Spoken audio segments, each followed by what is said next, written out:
అమ్మలు అమ్మ నాన్న వస్తున్నారు, కొద్దిగా వంట ఎక్కువ చేయి. అబ్బా మళ్ళీ వస్తున్నారా? మొన్ననే వచ్చిపోయినరు కదా, మళ్ళీ ఎందుకు వస్తున్నారు? వాళ్ళు వస్తారు పోతారు, అవన్నీ నీకెందుకు? వంట చేయను అంతే. పొద్దుకాలం పని చేసి వంట చేసి మీ అందరికి చాకిరి చేయనిక నా వల్ల కాదు. అమ్మలు మనం పెళ్లి చేసుకుని 2 సంవత్సరాలు కాలేదు, మా అమ్మ నాన్న వస్తున్నారని చెప్తే ఇన్ని మాటలు మాట్లాడుతున్నావా? చిన్నప్పటి నుంచి మా అమ్మ నాన్న నన్ను అడగకుండానే అన్ని చేసిరు కదా. ఏమో వాళ్ళ ఇంటికి రావద్దు, నేను ఉండనని ఎంత అవమానిస్తున్నావా నువ్వు? ఇంత దిగజారిపోయినావా? ఒకటి గుర్తుపెట్టుకో, రేపటి నాడు మనకు కూడా పిల్లలు పుట్టి పెళ్ళైనాక ఇలాగే అవమానిస్తే అవమానాన్ని నువ్వు భరించగలవా? కర్మ ఇప్పుడు మనల్ని వెంటాడుతూనే ఉంటుంది అమ్ములు, అది గుర్తుపెట్టుకో. నువ్వు నన్ను క్షమించు నాని, ఇంత దూరం నేను ఆలోచించలేదు. అత్తమ్మని రమ్మని చెప్పు. తల్లిదండ్రులు మనకు జన్మనిచ్చారు, మనం వాళ్ళ రుణం ఎప్పుడు తీర్చుకోలేం, కానీ వాళ్ళని ఏ లోటు లేకుండా చూసుకోవడమే మన బాధ్యత. విను, ఇంట్లో నేను భరించలేకపోతున్నా. ఉంటే నేనన్ను ఉండాలి, లేదంటే మీ అమ్మ నన్ను ఉండాలి. అవునా? అయితే ఒక పని చేయి, నువ్వే నీ బట్టలు సర్దుకొని వెళ్ళిపో.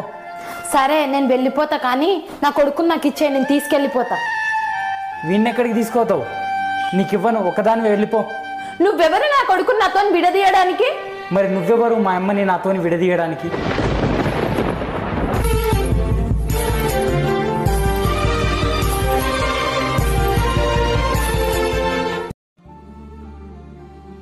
నేను పోయేస్తానే, ఇక లేదని ఒకటి తెలుసుకుని వస్తా. ఎక్కడికి వెళ్తున్నారండి? ఇంకెక్కడికి? మా ఊరికే. మా అన్న ఇల్లు భూమి అంతా వాడుకుంటుండు, ఎవరిలాగా పంచుకుందామని పెద్ద మనుషులకు చెప్పుంచిన. ఇక లేదని ఒకటి తెలుసుకొని వచ్చుడే. ఏం మాట్లాడుతున్నారండి? మీ అన్న నీకన్నా పెద్దోడు, ఏదో చిన్న మాట అన్నాడని భూములు పంచుకున్నాడు, పెద్ద మనుషులకు పిలిపించుడు కరెక్ట్ కాదండి. నువ్వేం మాట్లాడుతున్నావే? నువ్వేమంటే 4-5 సంవత్సరాల నుండి ఇల్లు భూమి ఏం పంచుకొని ఇస్తలేవు. మనకు వచ్చే భూమిలో పంట పండించుకొని మనకు ఒక 2 క్వింటాల బియ్యం ఇస్తుండు, మిగతా 20 క్వింటాల బియ్యం అమ్ముకుంటుండు. మనకేమన్నా ఇస్తుండా? ఏంది అమ్ముకుంటే అమ్ముకొని, అమ్ముకుంటే ఏమైతుంది? నువ్వు గిట్లా మాట్లాడుతున్నావేందే? ఇట్లా మాట్లాడపోతే ఎట్లా మాట్లాడమంటావు? నువ్వు నన్ను పెళ్లి చేసుకుని ఇంటికి తీసుకొచ్చినాక నువ్వు నాకేం చెప్పినావు? నేను ఇంత చదువులు చదివి స్థాయిలో ఉండడానికి కారణం మా అన్నయ్య అని చెప్పినావా లేదా? సరే అది పోని, నువ్వు నెలకు 1,00,000 రూపాయలు సంపాదిస్తున్నావు, నీ పిల్లలు పెద్ద పెద్ద స్కూళ్ళలో చదువుతురు, మరి మీ అన్న పిల్లలు ఇంకా కూడా గవర్నమెంట్ స్కూల్లోనే చదువుతురు. అమ్ములు నువ్వు మీ పుట్టింటికి పోతా అంటే 2 రోజులు అయింది కదా తోలిచ్చి, నేను మళ్ళీ అంత సడన్గా ఎందుకు వచ్చినావు అమ్ములు? ఎందుకు ఏడుస్తున్నావు అమ్ములు? ముందు ఏడు పాపు, పట్టు నీళ్ళు తీసుకోపట్టు. ఇప్పుడు చెప్పు ఏమైంది? ఒక అమ్మాయి తన పుట్టింట్లో తన తల్లిదండ్రులు ఉన్నంత వరకే ధైర్యంగా ఉంటుంది నాని. మీ అన్న వాళ్ళు ఏమన్నా అన్నారా? మా అన్న వాళ్ళు ఏమనలేరు, కానీ మా వదిన నా దగ్గర చాలా విచిత్రంగా ప్రవర్తించింది. ఆ ఇంట్లో నేను ఏం చేయాలన్నా మా వదినని అడిగే చేయాలి, ఏం తినాలన్నా వదినని అడిగే తినాలి, ఏం చేయాలన్నా వదిన చెప్తేనే చేయాలి నాని. అందుకే నాకు చాలా బాధ అనిపించింది. మా అమ్మ నాన్న అయితే ఒక మంచి పని చేసిరు నాని, నీకు ఇచ్చి పెళ్లి చేయడం. నాకు నువ్వు తప్ప ఇంకెవ్వరు అర్థం చేసుకోరు నాని. నువ్వేం బాధపడకమ్ములు, నేనున్నా కదా మీ తల్లిదండ్రులాగా చూసుకోవడానికి.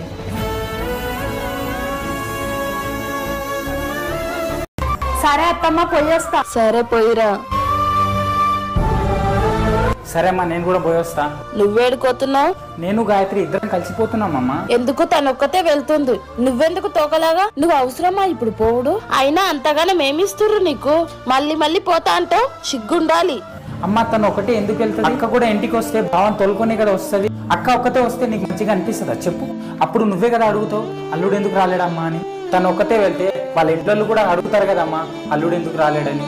నేను కూడా పోయొస్తామ్మా, చాలా రోజులు అవుతుంది కదా పోయిరాక. మా అత్త మమ్మల్ని కూడా కలిసి వచ్చినట్టు అవుతుంది. అక్క ఇంటికి వస్తే మనం ఏమైనా ఇచ్చి పంపిస్తామా చెప్పు? ఇచ్చి పుచ్చుకాల్లో ఏముండదమ్మా, కలిసి ఉంటేనే ఒక మంచి బంధం ఏర్పడుతుంది.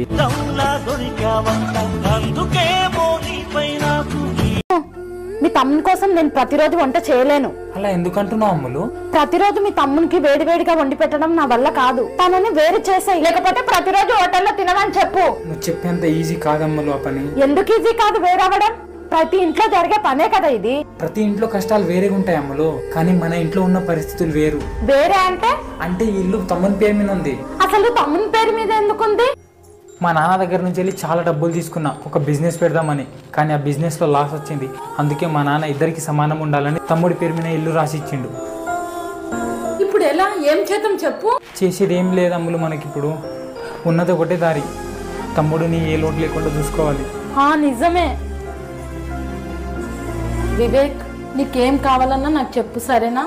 సరే వదిన. అన్న వదినకి ఎందుకు అబద్ధం చెప్పినావు? ఇల్లు నా పేరు మీద ఉందని. ఎందుకు అబద్ధం చెప్పానంటే ఇంకా జీవితంలో ఇంకెప్పుడు నా నుంచి నేను దూరం చేయకూడదని చెప్పాను.